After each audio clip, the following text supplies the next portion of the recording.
Hello, everybody. Sunday Adelaja here. Shota ya video yatambil testom's nazvanim. Nada bila seta wana shat. Yes, it was nazvane. What mestes? What's it that I suppose it is not shat. About what ocean original. Hello, everybody. Sunday Adelaja here. Welcome, welcome, welcome. Welcome to this Kingdom Fruits. Gagde Ghost. Vividity, you're on ekran. Please go and share the message.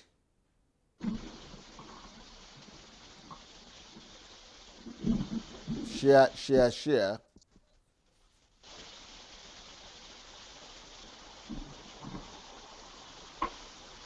Go and share the message, everybody.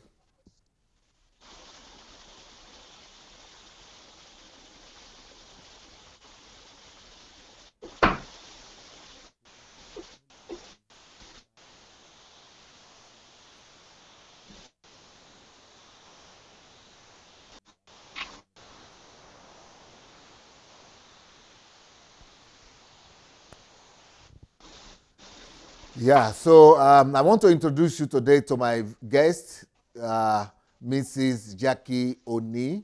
And so she's from England. She's originally from Nigeria, but right now she's in England doing something absolutely incredible. A friend of mine, a friend of ours, not just a friend of mine, he's also a friend of this platform, Brother Chris Al, that is Christian from England, is the one who was, he was so excited.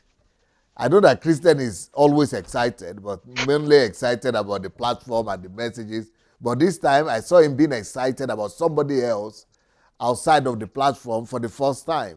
And he's so agitated and excited. And I said, kilo de, kilo nshele. And I don't think he speaks Yoruba, but I didn't say that to him. But in my own heart, I was saying that to myself. So he said, I met one lady, this, that, and that. And what I understand is that this lady is doing exactly the same thing that I'm teaching,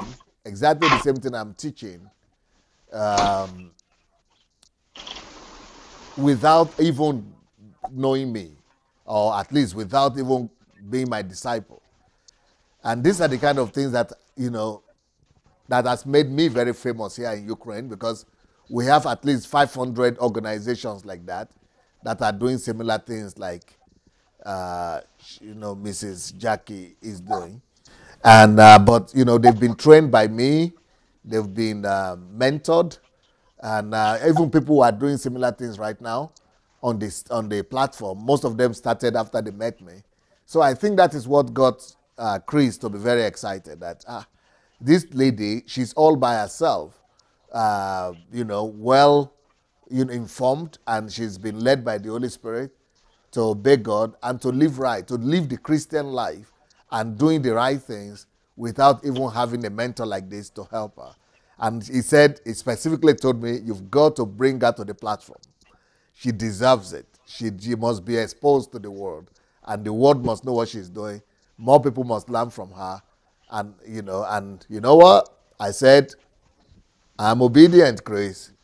I am obedient. And we are going to do just that. And that's exactly what I've done. And that's why we have Mrs. Jackie Oni, I think, Oni today. Hello, Mrs. Jackie. Hello, good evening, and thank you for having me, sir. Is it Oni or Oni? Oni. Oni? Yes. Oni, does that mean today in Yoruba language? Correct, that's right. Today. Oh, wow. Today is your day. Oh, it's Benedict who says that.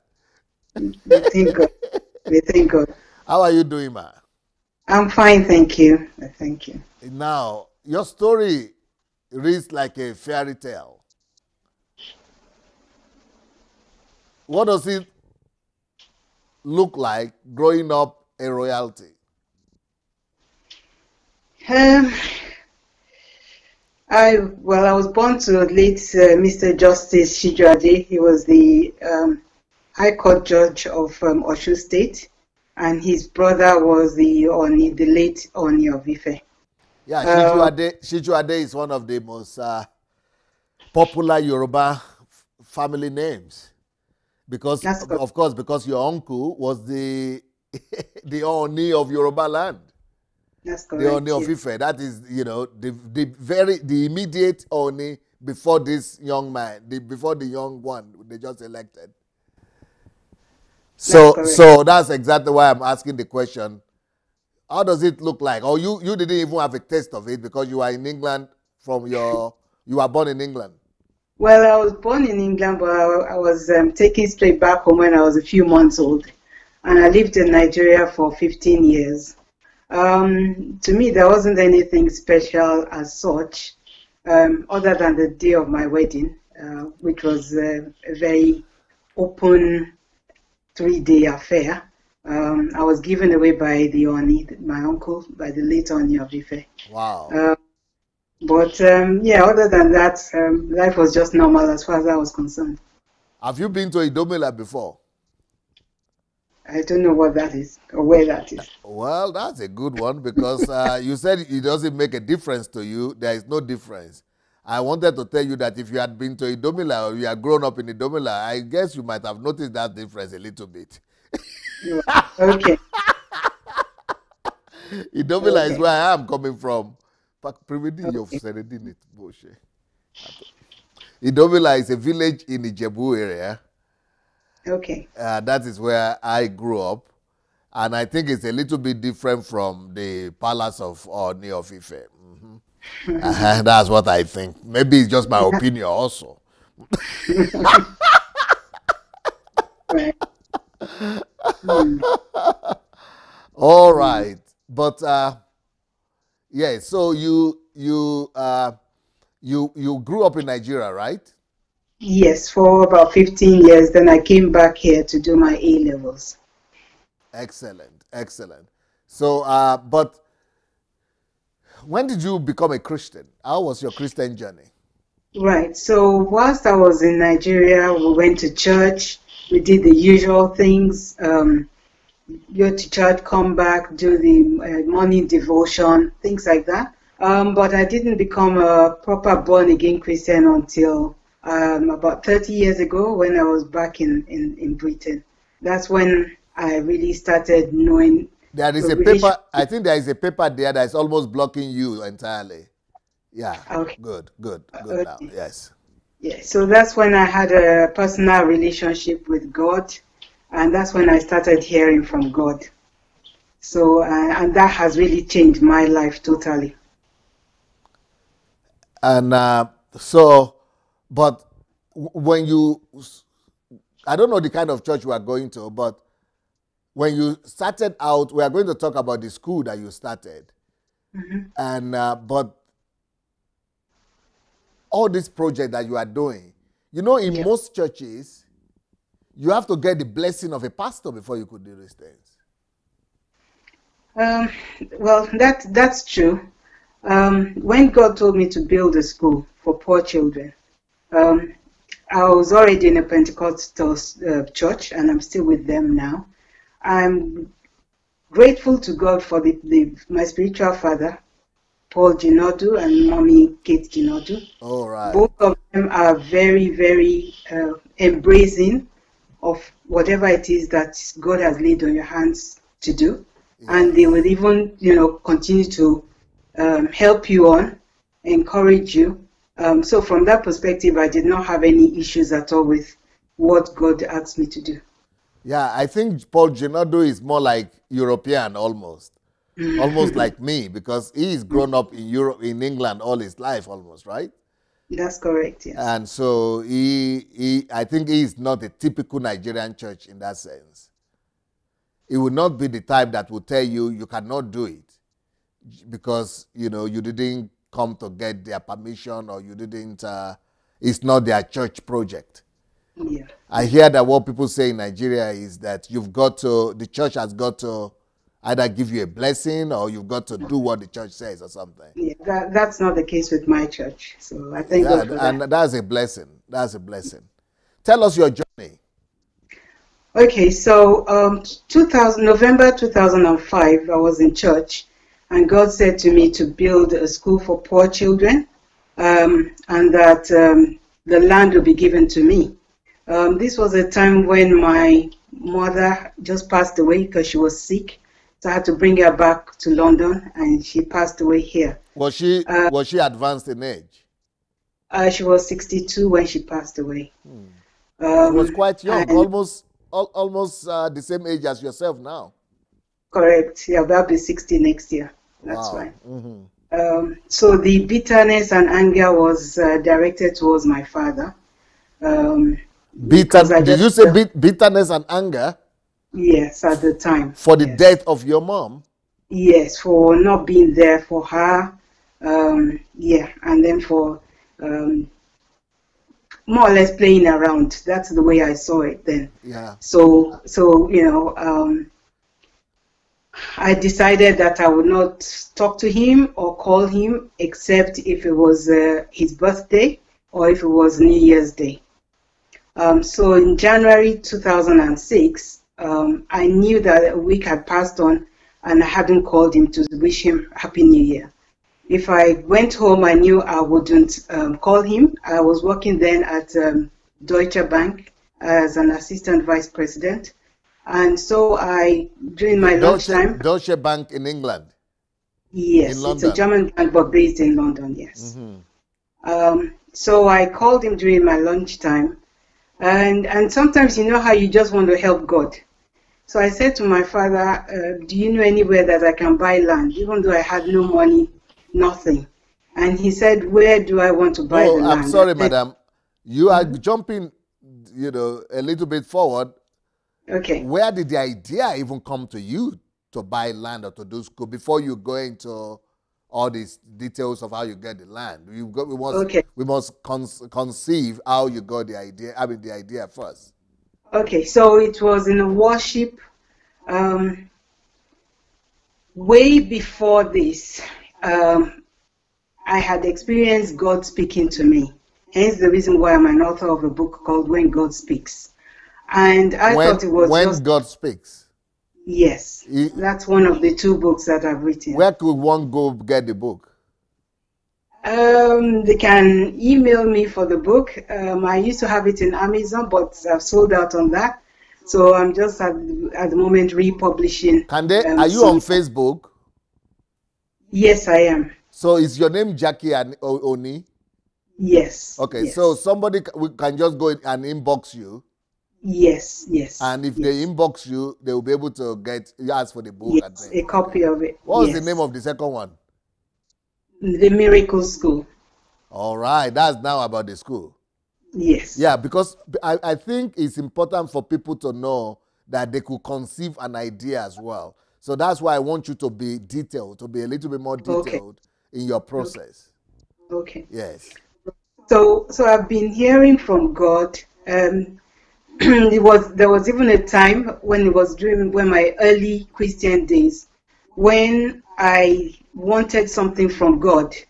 And when it happened, I said to God, what do you want me to do for you?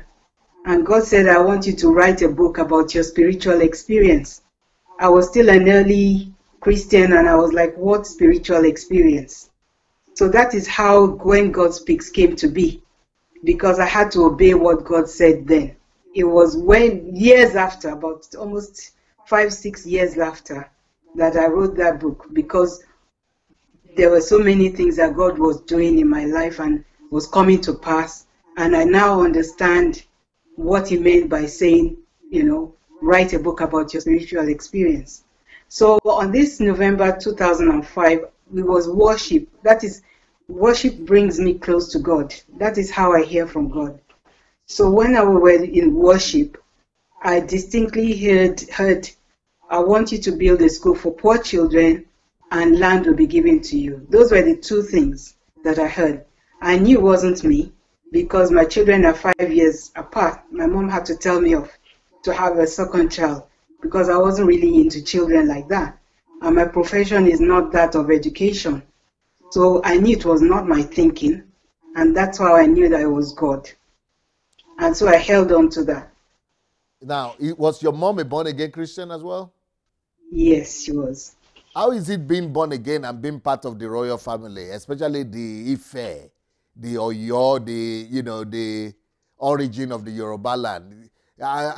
For people like us who are from the outskirts, or who are from the outskirts of the royalty of Yoruba land, we normally think that everything connected to the royal house is witchcraft and the gods, deities, and even Ife itself is is full of all kind of deities and all kind of rituals and statues. And how come born again? We didn't even conceive born again in that. Yeah. Well, I want to thank God that the atmosphere or the surrounding that I had were with Christians. And when you have the right surrounding, you sometimes it's like you absorb whatever is around you. So I had people who were Christians around me, and from what I was seeing that they were experiencing, I felt like I needed to be part of that. So like I said, I was more or less living in the UK. So the effect of being in royal family and things like that wasn't, a direct impact on me. But having said that, I was still able to go and participate in, whether it's weddings or whatever activities that goes on.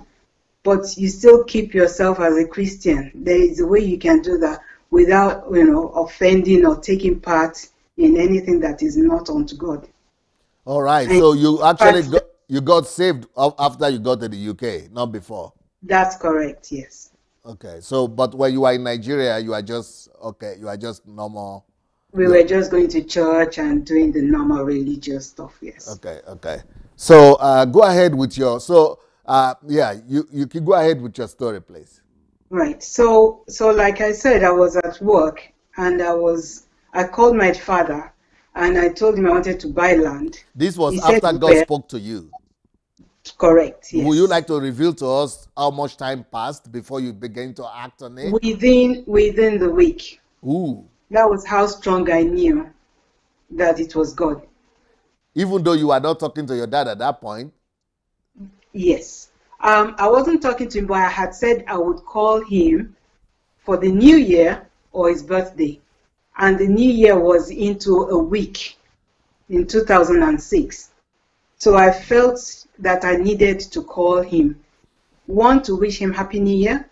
And secondly, to find out if he knew anybody that could sell land for the purpose that God said I should do it for. And from that perspective, he asked, where do I want to buy the land? No, I'm still going to take you back. Okay. Yeah, because you said you are not into children. Yeah. And you are not into schools or things like that. Correct. Okay. Yes. I would have thought that as a normal person, you probably entertain some doubts or some anxieties or So how did you overcome all that? Why should you just believe like that? Do you know how many children of God is speaking to every day? And it will still take them years and years before they could even get some people are looking for confirmation. Some people are saying, okay, maybe it's not God. Maybe it is me. A lot of people are full of doubt or how come within the week? Yeah. You could just even believe that it is God and then go and act. We want to get through your feelings and Okay.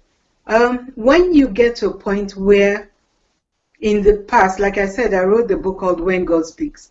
When you're in a church, I'm going back many years now. And this is when I just started praying in tongues or speaking in tongues. And during the church service, they wanted offering.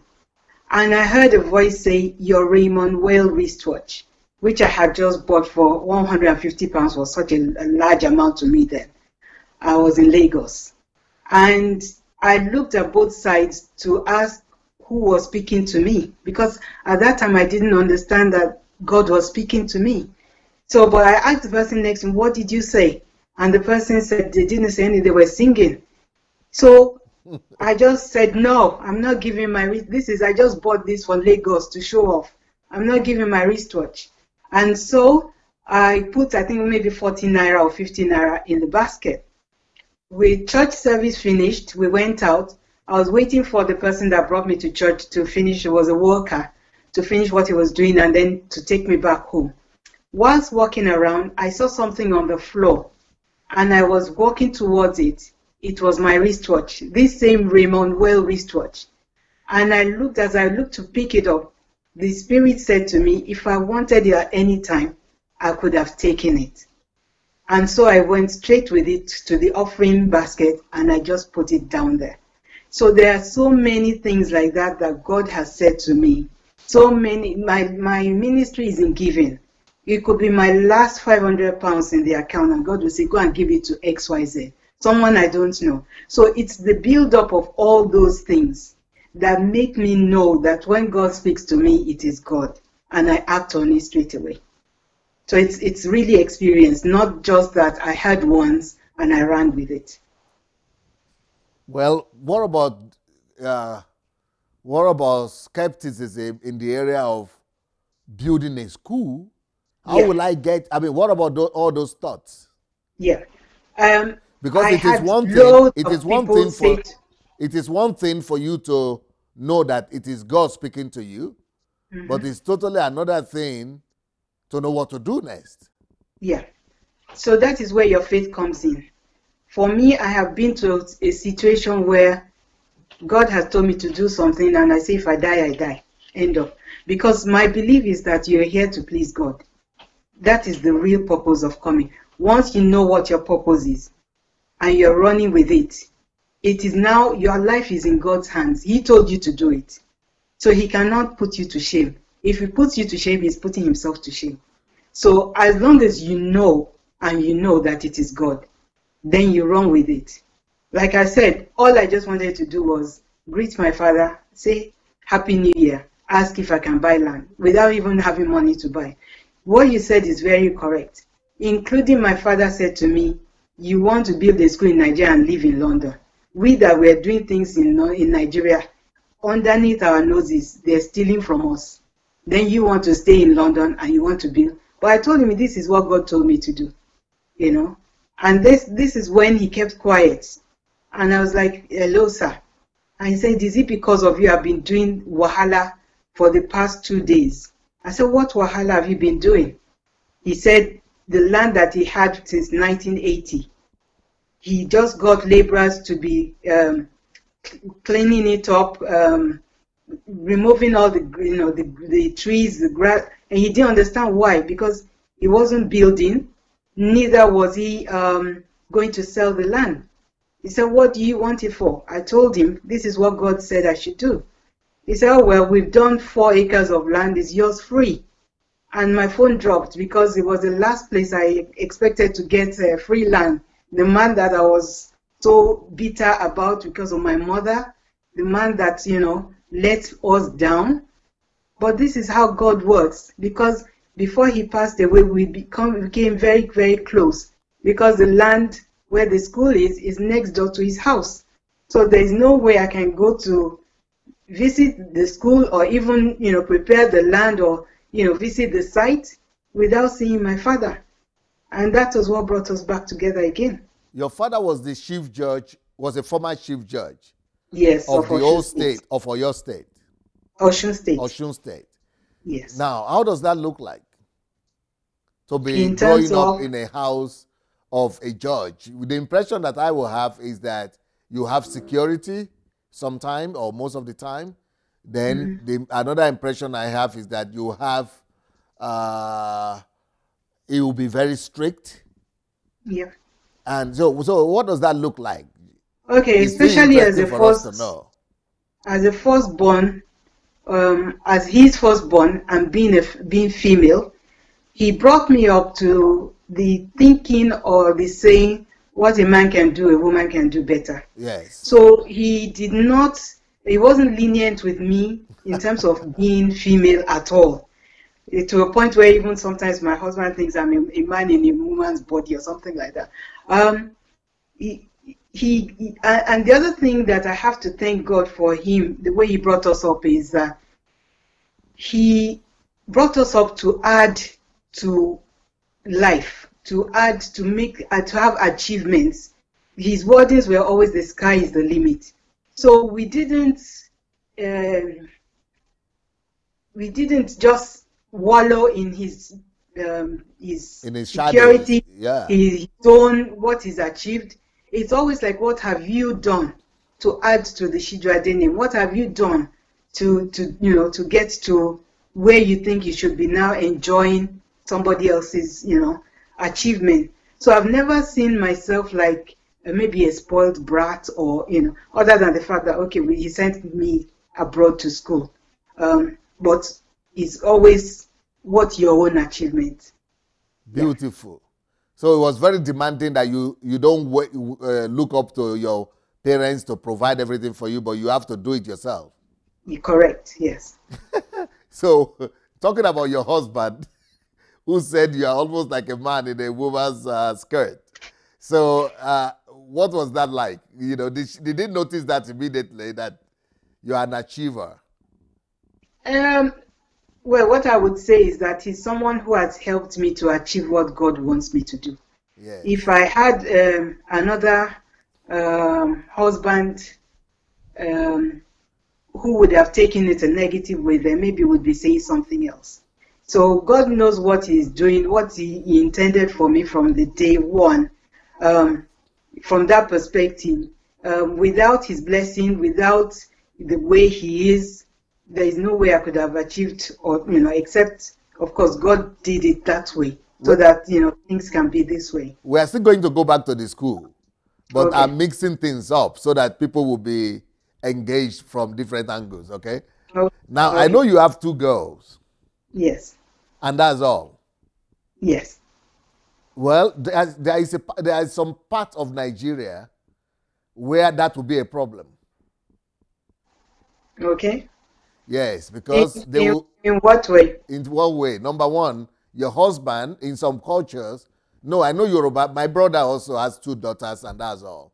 And, it's not a big problem among the Yorubas as far as I know right now. Maybe it used to be, but not anymore. But I know that I still meet people from Nigeria, especially from the eastern part of Nigeria, where they say, if you are having only girls, and just 2 girls, and you want to stop, you must be ready either to walk out of that family or to walk out of that marriage, because the relatives of your husband, from what I've heard from my Igbo friends, that they will put so much pressure on you that, your husband would keep on demanding from you to keep on giving birth, even to the 3rd child, even to the 4th child, even to the 5th, until you get a boy.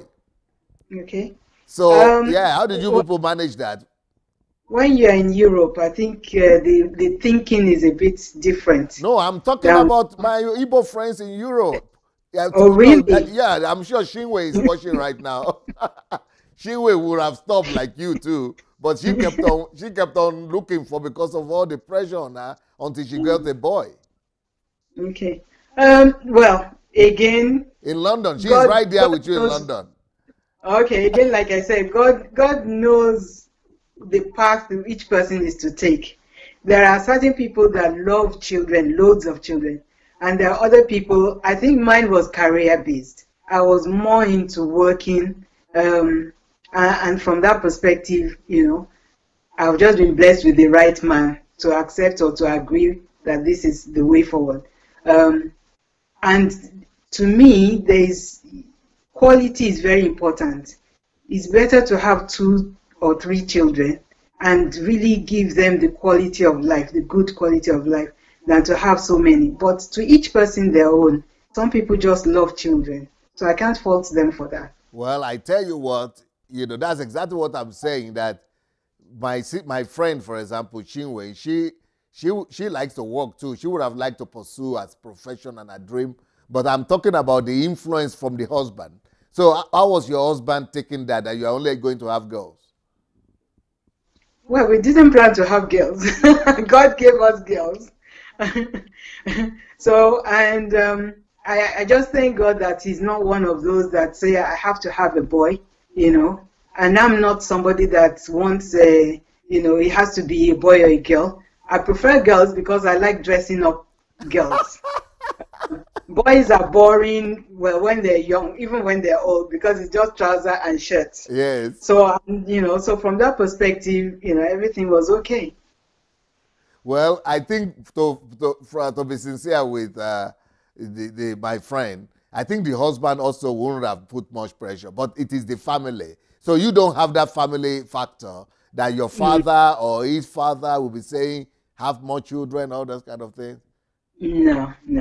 Or have a boy by all means? No, we didn't. Okay, because I heard that also in some part of Nigeria as well, southern part, either it is in the east or south, that if you don't have a boy, if anything happens to your husband, maybe he dies or something, I don't know if this is true or not, but I've heard it so many times, I think it should be true. I know it's not true with the Yorubas anymore, but some part of Nigeria still have it, that if you don't have a boy and something happens to your husband, that they could kick you out of the family. That's what I heard, though. I don't know how far that is true, but I've been hearing it so many times. I think it has to have some truth to it. Well, thank God I'm still with my husband. That's all I can say. Wow. All right. So, and you are happy with it. So I just want us to tell the world this and our Nigerian people that it doesn't matter if it's a boy or a girl, and that, children are all God's children. It doesn't have to be a boy or a girl, and that even if you don't have children, you should also learn to be happy. Yes. I don't know what you would like to say in regards to that. I mean, between children, boys and girls, and many children of... Even though I don't have any boys as children, I have so many boys as children from the school. Yeah. So God knows how to give you, in whichever way it is, your heart's desire. Or even when it's not your heart's desire, the blessing will come. It's just really obeying God and knowing what your own purpose is. That is really what the key is. Beautiful. Now, what you are doing is what I now teach people to do, that they should first of all pursue their purposes and pursue their calling and pursue their passion before even marrying or having children and things like that, so that they are not distracted and they are not, so that they will have self-identity. So in that sense, but how come you are able to rise coming from Nigeria to England as a black lady and a woman at that to become the vice president of a bank in the UK? Assistant vice president. Assistant vice president. Especially becoming assistant vice president of that bank you work for is in the top 10 banks of the world. Yes, that's correct. And that is AA plus bank. So that kind of that is the highest rating and highest level of banking. Deutsche Bank is in the top 10, and that is incredible. That is the highest level of banking you could think of. How did you get there as a woman and as a black person? Because I hear a lot of Nigerians complain that in the UK, being a black person, even if you are a UK citizen, that you are still limited, that you cannot strive and you cannot attain everything you want to attain, that they will always prefer the white British. I don't know how far that is true as well. It depends on your tenacity. It depends on your belief. It depends on your hard work. I don't see colors when I'm working. I don't see black or white. Yes, there's a lot of knocking down. I got a lot of knocking down. When so you are not denying that? No, I'm not denying it. There was a bank that I worked in, not at Deutsche Bank, in another bank, and I worked there as an assistant manager in a department. And my password on my first day in work was Monkey One. That was my password. Are you serious? So you have to in the UK. Yes. So Monkey. you have to go beyond that, because Wow. if I was to look at that, that's it. But you know what you want to achieve. You know where you're going. You know what your intellect is. You know who is behind your intellect. Who is the one that is, urging you on. So there are so And you many stayed things. at the bank. Absolutely. You Absolutely. didn't get annoyed and close the door and walk away. Well, on my first day of work, when I'm to set up the department from brand new, Hmm. I didn't have time. There was no time for that. You just have to do what you have to do. Hmm. So is that an advice to our new generation of Africans who normally get angry and lock and blank the Absolutely. door? Yes, absolutely. If you are to get points in life, with God, everything, all things are possible. So you don't look at, No, no, no. I don't like. I'm a Christian, Sister Mrs. Jackie. I'm a Christian, but I don't like that with God. All those things, so because my you whole know, you my know, some whole of these life. people I'm talking about, they are also with God, but it is Yes, yes. apart from with God, it is your character.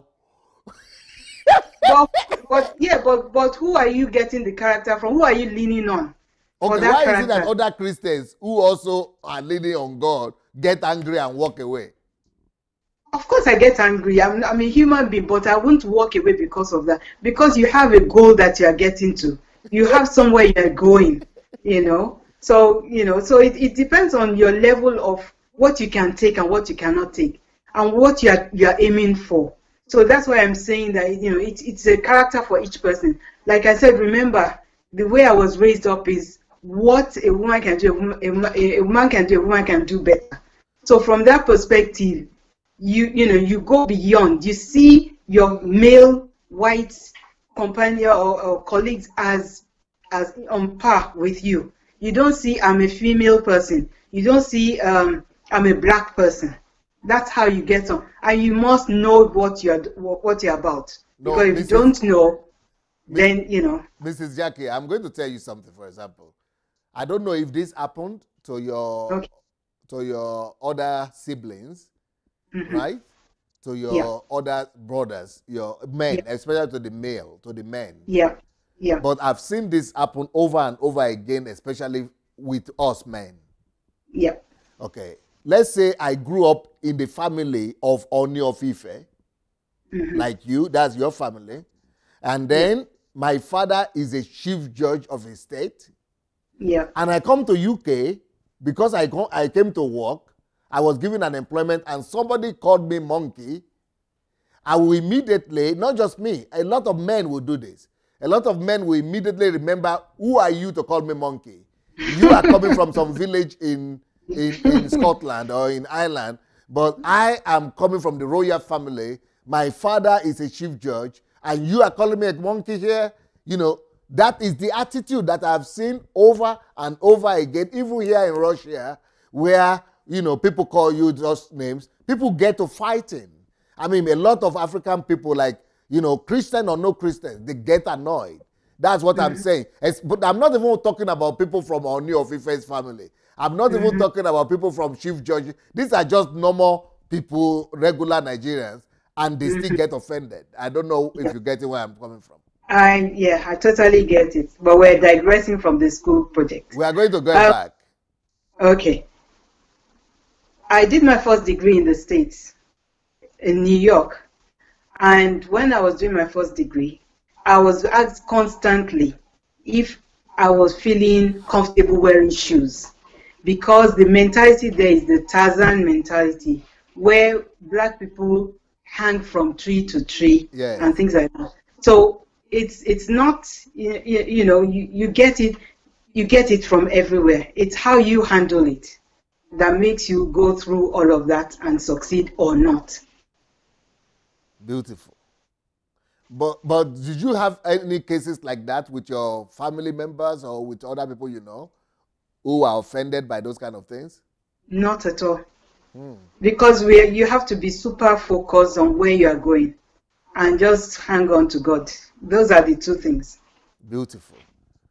Okay, so you didn't have any understanding of how to build school. You are working as an executive in the bank, Mm-hmm. but you are a friend of God. God spoke to you to go and build a school, and Yeah. you jumped up on your feet, called Yeah. your dad. Yeah. Tell us about that miracle again. Right. So he called him, and he had already got laborers to be working on the land. He didn't know why. And he said, I asked what did I want it to use it for. I told him. He gave 4 acres of land straight away. Within that week that God said, land will be given to you. So I was at work. I was jumping up and down. My bosses were all white. A lot of them were younger than me. If I could And they ask you, where was the land given? Was it given in Ife? Ife, yes. Okay.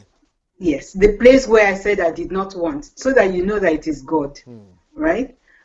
So I was jumping up and down. My boss asked me what was going on. I told him. So he said, "How are you going to then raise money for? Where are you getting money for to build it?" I said, "I don't know. I don't have any money." So he said, "Let me go and ask the CEO of the bank on your behalf that at least we do things for charity. Let's put together some documentation, and then he will go and present it to the CEO." I said, okay. So he went to present it to the CEO. Yes. And when he got there, the CEO asked them to call me to ask how much will it cost to build a school at Ife.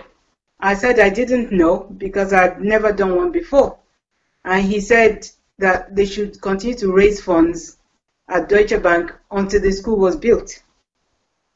And within 14 months, £40,000 was raised, and the school was built. Wow. Amazing. So the money was raised from the staff, or Yes. So what they did was immediately they put together what was called Project Nigeria. A few members of staff from different departments joined hands with me. And in fact, there were some times that I was so in awe of God, because there would be those who are writing to British Airways, those who are writing to theaters, to ask for donations that would be raffled away within the bank. Those who were doing Wimbledon sports tournaments. And there was an intern from America who was trying to sell me a raffle ticket and was saying to me, "We're trying to build a school at Ile Ife."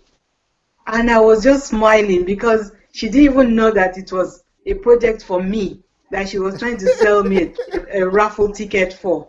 And that's how you know that it's God, you know. And even though Deutsche Bank has its own, a lot of official charitable organizations that they sponsor in loads of money, the CEO really took to what I was trying to do. So there was always a direct link asking, how is it going? After this, even the building was built, I was awarded community award for about 2 or 3 years within the bank. Each year I got about £5,000 for the school. And on top of that, they'll ask, what else do we need? I said, well, the school is on Ede Road. It is, in front of the a busy road. We need a fence. They started raising funds again to build the fence. So, so these are the reasons why I know that this is totally God. And also, what God said to me is, no rich man's child should go into that school. The children that go to the school, they are fed, uniformed, educated, everything free of charge to them. And by God's grace and to God's glory, there is no NGO, there is no organization. My heart really is saddened because Nigerians don't do anything in Nigeria for the school. It is white people and siblings and friends.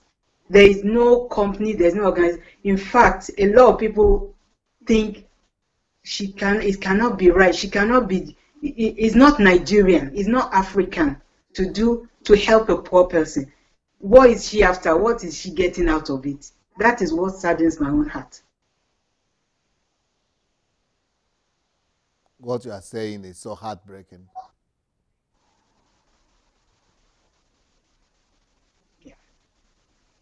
So we started with 20 children. In 2007, we opened the school. So you are trying to tell me that, which I already know this thing you are saying is already is a known fact to me. Yeah. And I did a series on love. And I will advise everybody that is watching this program to go and look for that series on love. And in that series of love, we showed many videos that will prove the point that you just made, that, yeah, you're right. Our people don't know love. We don't know empathy. We don't know altruism. It's a foreign concept to us. The only people our people help are their relatives. Nigerians only give to the people they are related to, or that they know, or that they could, if they will help them back, or if they will do something for, that will also celebrate them and get something more, or just do a favor to a relative. That's the only thing Nigeria know. But charity as a concept is foreign to our people. And even being good and being kind just to somebody who is not related to you is also foreign. And not just to Nigerian population and nation, but it's also foreign to the Nigerian church as well. So anybody that really wants to do anything good in Nigeria, the only thing people know to do is to take their money and take it to the church. So they would rather take their money to pastors and to churches rather than to give to the poor, to the orphans, to the widows, or to charity, or to good causes like you are doing right now. In fact, as a matter of fact, it has gotten so bad that some people feel that only the money you give to the organized religion, to the organized four walls of the church, the one you put inside church, that is the one that God counts with. And that all others is just like you are throwing it away. So that is a big problem that we have. So I'm not totally surprised to hear what you are saying, that nobody is contributing, that only white people. And some of these white people, they might be people that Nigerians will say they are not Christians, they are not born again, or they are not spiritual. And so here that is heartbroken. And, yes. When maybe I should just clarify that. When I say white people, I mean, yes, white people or Nigerians based abroad. Okay. Nothing happens with Nigerians in the locality where it's their people, local people around them that you're helping. Do you understand what I'm saying? Yes. Yeah. But if it's God that is doing it, with me now 10 years, we're going to 11 years. Our first fruit has gone to university. And it's all God. We do our accounts, which is audited in this country, because I have a UK registered charity. So I have to explain every single kobo that goes into the account, both here, how it's spent, and also in Nigeria, the account in Nigeria, how it's spent. So again, that is one thing that is very, very important to me. The other thing that we also do is, like I said, God said, no rich man's child should come into the school. So the way we do to make sure that, because me, I'm very, very so whatever he tells me, you are very, very God-fearing. Yes. So I have to make sure that, to the best of my ability, I'm, adhering to what he has said. So we have an admission committee that we form every year. So hence the reason why I'm going very soon again to the school, because now every year the children pass from our primary school into secondary school. So we now take you are running both primary and secondary school? No, we run primary school. The building that was built is for primary school, nursery primary school. Okay. But what we do is we take talented, very talented children from the primary school, the ones that are leaving, and send them to private secondary school, almost like a scholarship. The others, we sponsor their books for 1 year, going to the government, the state secondary schools. So that's how we do it, and we follow up financially those going to the private school until, like I said, if we have a first fruit that's gone to university, Federal University of Oye in Ekiti. So what we do is, now that people have seen us, we have the computer room, we have libraries, we have the school is of a very high standard. So we now have waiting lists. The minute I sit with the admission committee around 8:30 in the morning, we don't leave our seats until about 5 p.m. because the day of the interview, loads of people will be coming, grandmothers. Most of these children, they're either orphan or the father is dead or the mother is dead. But they now think that if they say that their mother is dead, they've been coached to try and get in by telling lies as to whether the father is dead or the mother is dead, so that they can come in. But God, in his help, sometimes the mother may come in with the child, look around, sit down, and then they will say, "Ma, I want to withdraw my application. I can afford to take my child to another school." But at the same time, a man came in, an old man, drove in with his Volvo, with his child. And we asked him, "Papa, is this your car?" He said, "Yes." "Is this your child?" He said, "Yes." "Where is the child going up till now?" "Private school." "Why do you want to bring this child to this school?" Unknown to him, because I sit with everybody in the panel, nobody knows who is who. He said, "I hear this Shijuade daughter built this school. I want to come and enjoy her wealth." Of course, we put an X, a big X against the child's name. So that is how and not only that, we take their addresses. We interview the child first before the grandmother. So with children, you just have to give them sweets. Where is your mom? Where is your dad? How is he? He could be brother and sister. The junior one has been coached with the senior one, but the junior one does not know how to lie. The senior one says, "My father is dead." And then he said to the junior one, "How is your father? Where is your father?" "Oh, Anile is at home." So things like that, how they have been,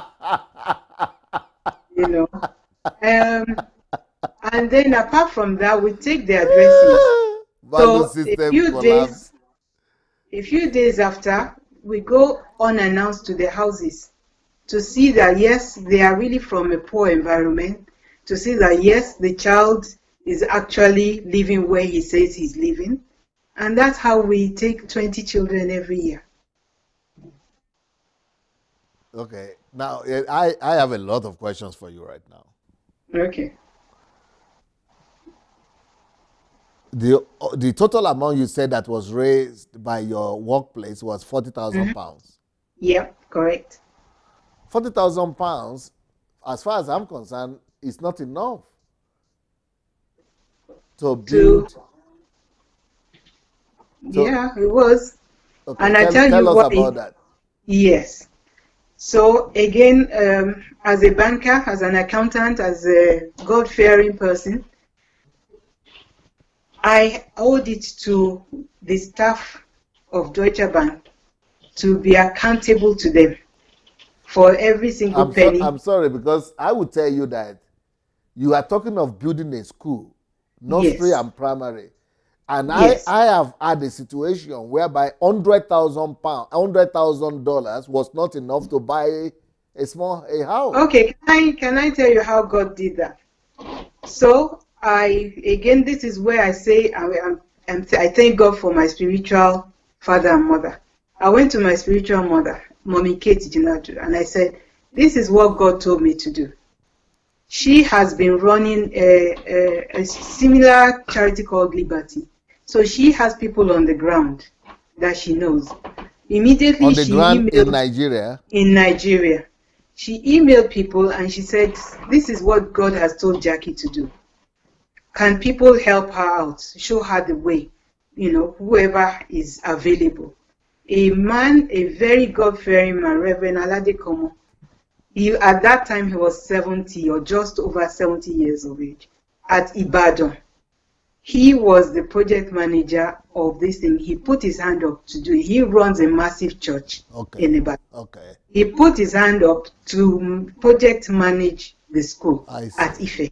Not one penny did he get from me for the transportation or anything. Now he's an engineer by profession. As this is the point that I have to make. That vision has been passed on to each individual, whether it's a worker, whether it's the teacher, whether it's the children, whether it's the parents or grandparents, that this is the vision for this school, that God said is for poor children, and this is what we're all about. So this Reverend Adelaja was hiring carpenters, electricians, and saying, this is the purpose of building this building. This is what God has said. What is your contribution towards this God's project? So when I have been given a budget of, say, 200,000 naira for whatever phase 1 or whatever it is, the amount, and I'm expecting that the actual is the 200,000 or even more based on Nigerian standard, I am now getting back actual of 170,000, and I'm calling to say, what happened here? The electrician donated, he cut it off by this amount. The plumber cut it off by this amount. This is how we worked, and this is how it's been happening up till now. So for £4,000, you are able to build primary school. 40,000. 40,000 pounds. You are able to build property like land. I mean, you got the picture. Yeah. I think we should see the picture at this point. Can we go and see the picture and the school and the video? Can you? Will you, Mrs. Jackie? Will you allow us to see both the picture and the video at the same time? Absolutely. Okay. This is the school right here. How many rooms? How many classrooms? We have 6 classrooms. I think 2. Okay. The one thing I haven't said to you as well. Food is what brings the children because they are very poor. They hawk oranges, bananas, stuff like that. So because we have cooked food, it could be the only food they're eating that day. That attracts the children to come to school. So the wife of the headmaster will wake up at 4 a.m. when we were just 20 children in 2007, and she will cook the jollof rice or whatever it is and bring it in the cooler to school. At your expense. I provided the food. She did the labor with love. We provided the monies for the rice or whatever. So the parents don't pay, the children don't pay? No, they don't pay anything at all. The government doesn't compensate you for the food? The government is not paying? Nothing at all. Nothing at all. You are doing all that? Everything, yes. The only thing that I made the parents pay, and I did that deliberately, was in terms of the cleanliness. I am very particular about the cleanliness or the surrounding of the school, that it has to be very clean. So I got the parents together and I said, this one, even if you do a rota amongst yourselves and you get people to sweep the surrounding, clean the toilets. If you cannot do that, get 20 naira each from each of you and hire a cleaner who will be there, all the time when the school is on, and the surrounding must be clean. And that's what they did.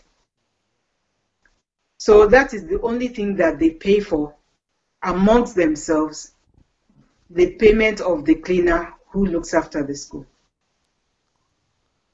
So now I'm going to be having a lot of questions for you in regards to the, to how you are able to set the whole thing up. But before then, will you permit me to show the video? Yes, please. Yes. Okay, we are going to show the video now, and then we'll come back to you with some more questions. Okay. So let's do the video. Let's go. Come on. This is Omolade and Adetoro Shijuade Memorial School, also known as Miracle School, because this school is built for underprivileged children in Ile-Ife. This school provides every basic thing a child needs in school, from tuition fee to school uniform, books, and even lunch. Wow, this is so amazing. Let's go in and look around the school. Come on.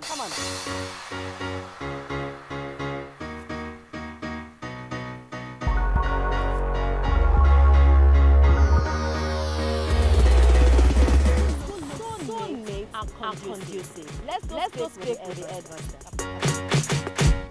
My name is Jackie Adelaja Oni. I'm the visionary and proprietress of Omolade and Adetoro Shijuade Memorial Primary School.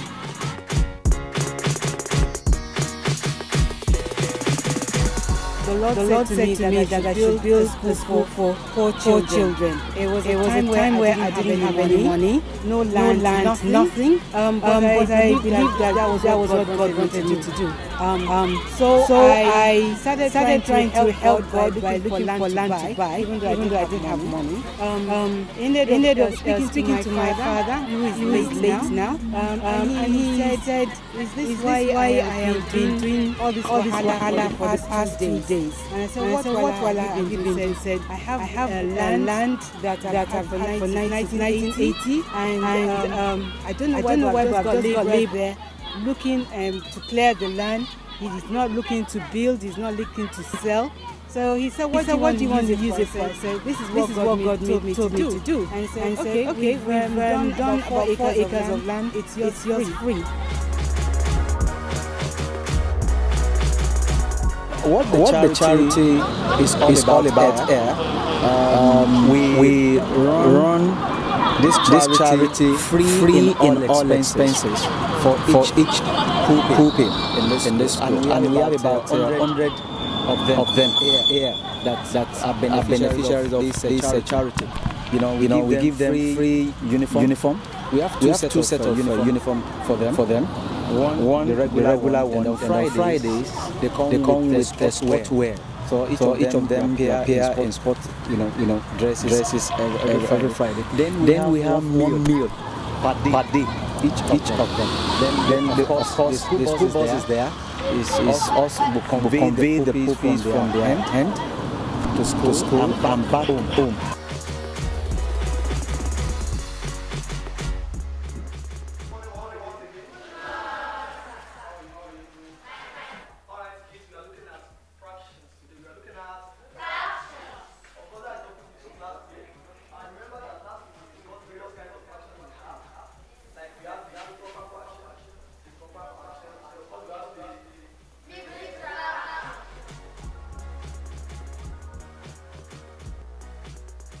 Okay, so can you take us around the school?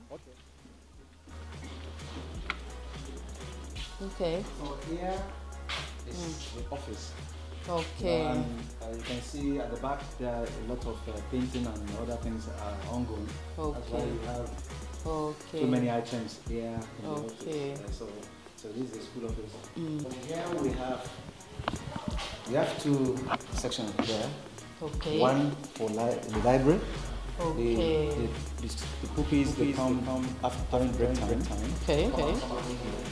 For 30 minutes. Okay. Because we don't want us to take much of our time for the day. 30 minutes class per day. And we take and we read. Then during the Study.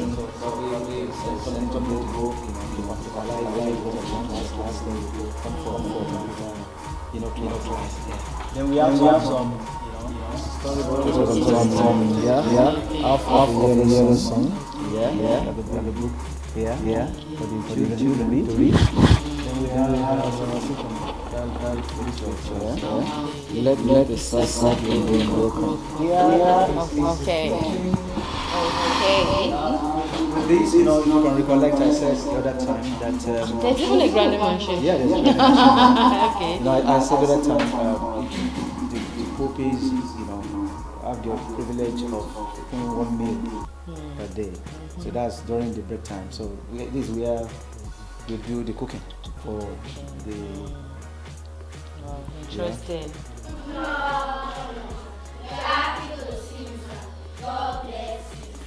I'm happy to see you all too. Hope you're studying very well. All right, you can have your seats. Okay. Or 5. Okay. So they are in the terminal class. Of, by this time of the day next year, they will be in secondary school. Okay. Yeah. Do you only run primary or both primary and secondary? Yeah. It's only primary for now. Okay, for now. Yeah. So do you have plans to we're start still up thinking secondary school? about that. We're planning about that, depending on the funding. Okay. So.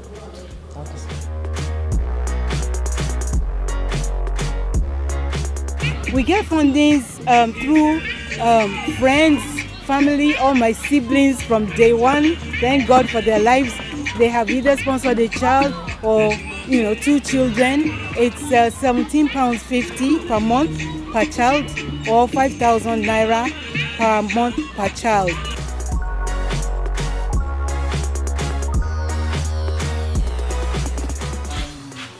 As you can see, looking around, we are doing our best to make the environment conducive enough for learning, and we are also doing our best to make it clean, tidy, so that children can also have access to things that make learning easy, conducive.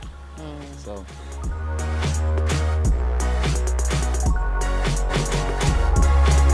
It actually takes someone with a heart of gold to do something big as this. If she can do it, you can also do it. I am Oduayo OT, still reporting from Ilefe. Bye for now.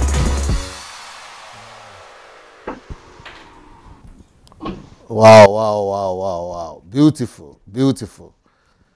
Kudos to you. Thank you, sir.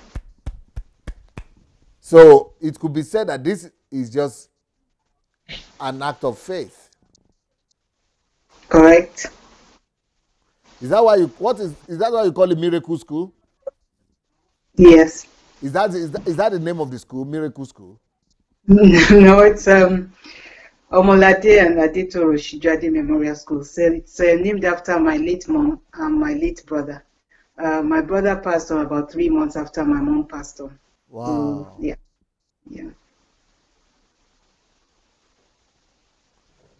So, Miracle School, can you explain that to me? It is a miracle because it came out of nothing. Totally came out of nothing. It's just obedience, and God did what He had to do. That's why I call it. That's why it's called the miracle, from in terms of the book, anyway.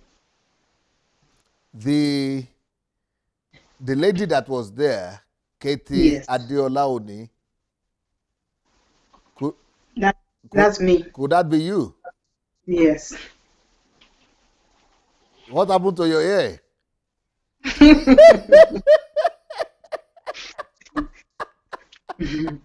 That is a girl, a lady's spirit, a lady's stuff. You were playing that. Correct.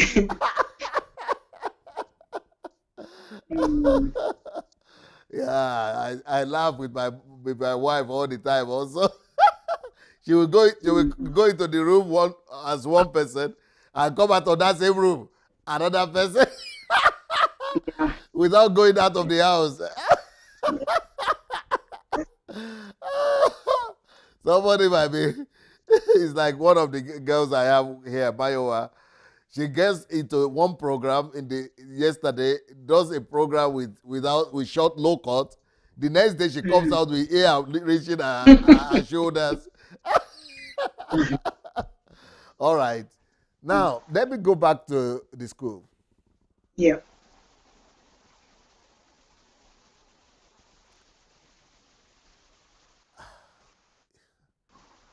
I'm still down. I still think I'm in a vacuum hearing your story. Because even people in diaspora give money to their relatives. And it all ends up with stories of whatever has happened to the money. But here you are sitting down in the UK, and it worked out. You are able to build a school. Yes, because it's not my doing. It's not me. It probably would not be the way it is now if I just had an idea and I just said, oh, I'm going to build a school. I'm just obeying. That's why it's so simple or easy for me. I've never woken up very worried ever in terms of the school. There was 1 year, because we take 20 children, and the way we pay the school fees of the teachers, the bus driver, the security man, is in terms of child sponsorship. They pay £17.50 per month per child. Now, 1 year there was no monies coming in, and we had 20 children, new children. And I was just in my sitting room and I was saying, Father God, how are we supposed to sustain these new children? And the phone rang within, that same day. Somebody called and said, how is the school doing? I said, it's doing fine.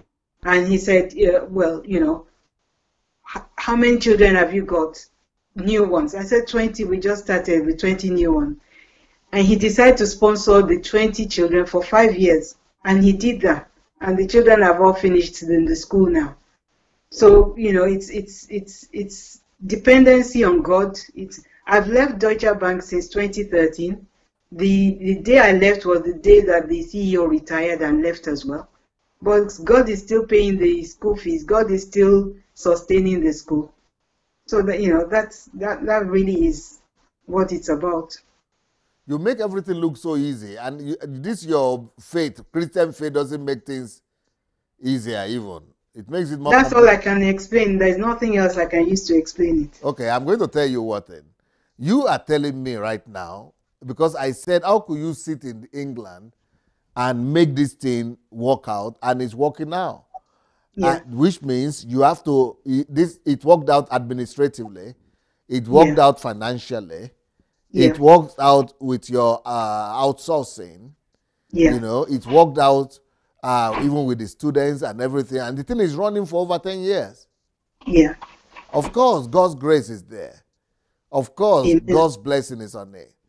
But you said something that is the reason why it's working out. Because it's not just your idea to go out and do this thing that God told you to do. That's why it's working out. But I don't buy into those kind of things. I mean, if you tell my people, you've worked on the corporate level, you've worked with Deutsche Bank. If you go to your Deutsche Bank and tell people the reason why this thing worked out is because God told me to do it or because I'm a Christian, I mean, they will just chase you out of the room. I am working here with white people. They want to hear, the procedure. How are you able to find the right people? Okay, for example, if you say it's God who told you, I will also tell you a story of God telling other people to do similar things, but they couldn't get the right people. And without the right people, the whole thing collapsed, even though God told them. I cannot speak for anybody else. I can only speak for myself. What did you do that makes your own? How are you able to source out people? How are you going to find reliable people? How are you? What do you know that others don't know? Nothing. So it's because of nothing. That's how you are able to rise to assistant vice president of Deutsche Bank. Also nothing, only God, right? No, that is head knowledge. That is nothing to do with. You people, you Nigerians, you Nigerians with this your spirituality. No, but seriously, sir. There is nothing I can explain. That is the way it is. There are, like I said, the staff that I have with me, a lot of them are still in the school now because even the Osun state government don't pay full salary to the teachers of the state. So when you ask them what they like about the school, the fact that they are getting constant salary is more than enough for them. Okay, let me ask you one question. How did you organize your support base, financial support base, after you left Deutsche Bank? I've always had all my siblings, whether they liked it or not, they're sponsoring children. So from day one, I've had the backing of my siblings. And those your siblings, are they 1 or 2? They're 13 or 16. Okay. We have 13 siblings or 16, 15 siblings. Yeah. Okay. Friends, family. My whole life is about the school. So I cannot be in any gathering without talking about the school. And so somebody will want to sponsor a child. Somebody Beautiful. will want to do. Beautiful. That thing you just said now, that my whole life is about the school and I cannot be in a gathering without talking about the school, that one makes more sense to me than is God though, only God though. That only God though is God though is not telling me anything. It's like putting everything under the cover. Because everybody is also with God. But the fact that you know, it means you have a passion. Yeah. And you speak about it. And Yeah. so you actually spread the aroma of what you are doing. Yeah. So you are, And yes. and not only that, I think what encourages people to give and to want to continue to give is the fact that I always give feedback of like the children's results. Those who are sponsoring certain children, they get the results back with all of them getting A's and things like that. Those who have special talents. I have a boy who is, I've never seen a fan that is both ways. He's a 10-year-old boy. He made a fan where you stand on both sides of the fan and it's fanning you. Wow. Even Britain, I've never seen that. And he's only 10 years and nobody taught him how to do it. So people like that, when I send out an email to say, see what this boy is doing, and the mother could not even send him to secondary school. She wanted to make him into a business boy, the local electrician that will be bringing money for her. But when people saw the things that he made, people started saying, no, I want to sponsor him, I want to sponsor him. So giving feedback as to how you are doing, you are being accountable to those who are sponsoring children, and also you are giving some encouragement to others who are not, because they can see that my money is going to good use if I put it here. It's not going to be like it's been embezzled, because she's telling us what she's doing. Wow, those are very strong points you just given us right now. Very strong. But what is worrying all my audience that are watching you right now is the outsourcing. How are you able to find those reliable, trustworthy people that you've been able to work? Huh? That one is God. Because I didn't know anybody on the ground.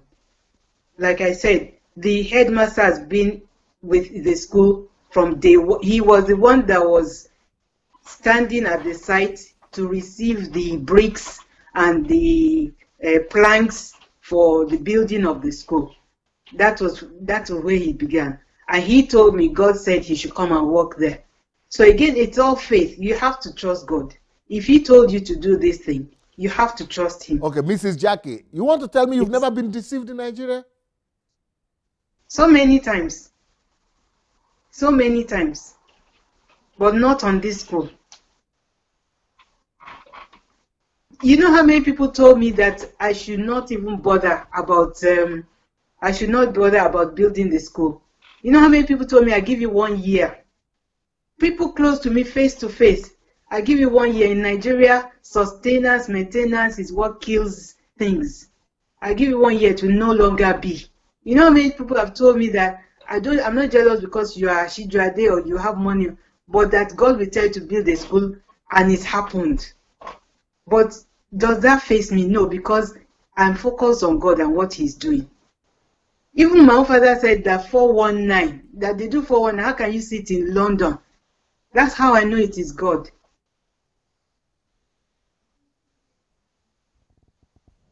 Wow.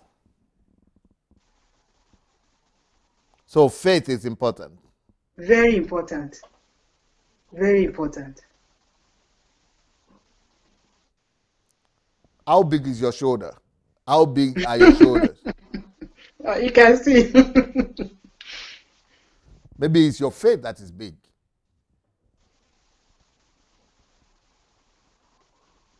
What's your husband not concerned for you? In what way? You are going to lose money, they are going to attack, something bad will happen, maybe to the children, maybe somebody will do something. I'll tell you what happened the first year that we were going to open the school.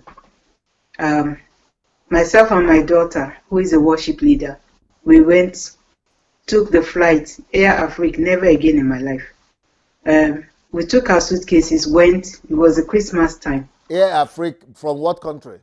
From London. Air Afrique, what airline? What country's airline? Libya or something like that. Okay, yeah. Yeah, so we went above Lagos to Libya and then back to Lagos. Anyway, our suitcases got missing. Everything we had was in the suitcase. So all we had was just what we wore.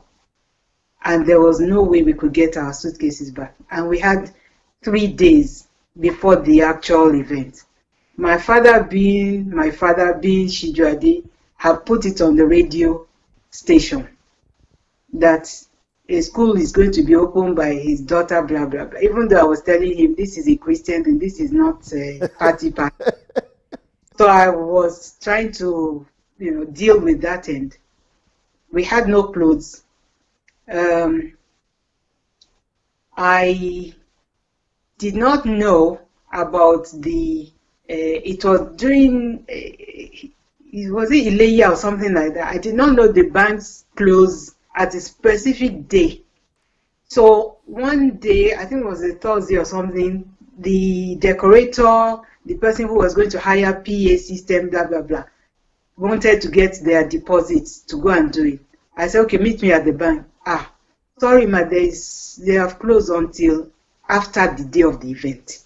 And I did not have a penny withdrawn from the bank. And I was like, Father God, the caterer that we hired to do the catering, this is something that is going to happen on, I think it was a Friday. The caterer said on Wednesday night that she's no longer doing any catering. So there's no food, there's no money to pay all the people that are going to be doing the sound, the catering, nothing. And there was no clothes.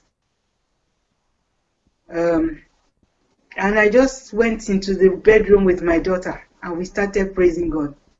And I said, if it's these jeans that I'm wearing to open the school, so be it. And my daughter fell ill. She had salmonella poisoning. Midnight, the day before the event, a phone call came. After I told a few people, this is what I'm experiencing. A phone call came. And somebody came and gave 200,000 naira, exact amount I needed. And that when Monday comes, I come and give them back the money. It's not somebody I know. Not only that, somebody's husband, who is very, very quiet, called me and said, what did you say you wanted again? How many inyo? How many jollof rice for people? How many? That's how it all came on the day. Then on my way to Ife, we branched at relatives. And they said, what are you wearing? I said, my jeans. I said, no way. Went into her wardrobe, her lace, her gold. On the day of the event, I think there was about 19 obas, local obas in Ife, with their siren and everything. Can you imagine if there was no food, no music, no nothing? And on the day, it was as if nothing had happened. It was so glorious. So God has always been interfering. Yes. What would you like to say to people who want to do a project like this in Africa, in Nigeria? That is my phase 2 of my life now. When I thought everything is going smooth, everything is going okay, I have achieved my calling in life, or whatever you want to call it. People started now calling me, people that I did not know, saying that they've heard about the school, but God told them to do something like that. They don't know where to start. And at first I thought it was a joke because it was one person, it was two, and it was becoming obvious that there were quite a few people that wanted to do. So rather than do one-to-one with them, I started putting people in a group.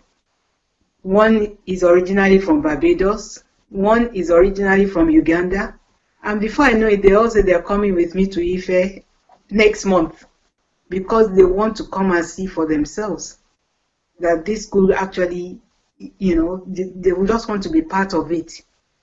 So I'm seeing myself as a phase 2 of helping people out. What about people who are watching now? If they also want you to coach them and help them and be a consultant to them, how do they get in touch with you?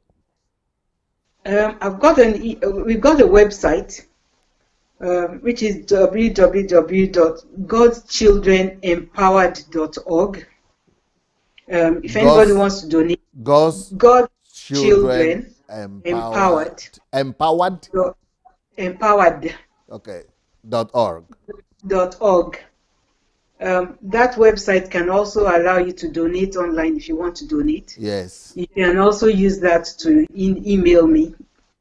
You can also email me directly on Jackie, which is JACKIE _Oni at yahoo.co.uk. And I'm also on Facebook. Oni is ONI. Yeah, and I'm also on Facebook as well, so they can message me. Facebook as Jackie Oni. Oni, yeah. All right. And, Jackie, you've done so well. And, you are like, your story is like a tale. And I'm sure you are a pace setter that's going to lead a lot of people to going back to Africa and their countries to do various good work for Africa, for Nigeria, and for the world. I want to say thank you so much for coming. Before I let you go, what would you like to say? Any other thing you would like to say to our viewers? I just want to encourage people, when God tells you to do something, don't think about the massiveness of it. Don't think about how God will do it. As a last testimony, one of the women that's coming with me, who contacted me that God told them to build this school, she said maybe it's just her wishful thinking. I say, if you're not sleeping at night, it's not wishful. It means that God is really, it's becoming a burden. Within that week, she came back to me screaming on the phone, I need to come and see you, I need to come to you. She came to me, she had inherited within a week 75 hectares of land in Oyo State. So I said, now do you know that God has spoken to you? So that is what I mean by when God says something to you, don't analyze how it will happen. Just run with it. Say yes, that is this first step. Say yes, and then just step aside and let God do what he wants to do. Amen. Beautiful. Well, Mrs. Jackie Oni, you are a strong woman. Kudos. Kudos to you. Thank you very much. And kudos to your family, to your husband, to your daughters. And thank you for being an example to emulate. And thank you for being here. And we would like to hear more stories of your victory as we go ahead. And for all our viewers, every good thing has an end. This is the end of this program. We'll be talking for 1.5 hours with Mrs. Jackie Oni. And please go ahead and support this noble cause as much as you can. And if you want to do similar things, she'll be able to coach you because she's done it for over 10 years. It's not just for 1 year, for over 10 years. So go look for her on Facebook, write to her on the website. And we need as many people like this as possible to fulfill their calling, to obey God, and make the world a better place. In the next 30 minutes, I will be back with my series on the generation of temple cleansers and idol smashers. So see you people in 30 minutes. Peace.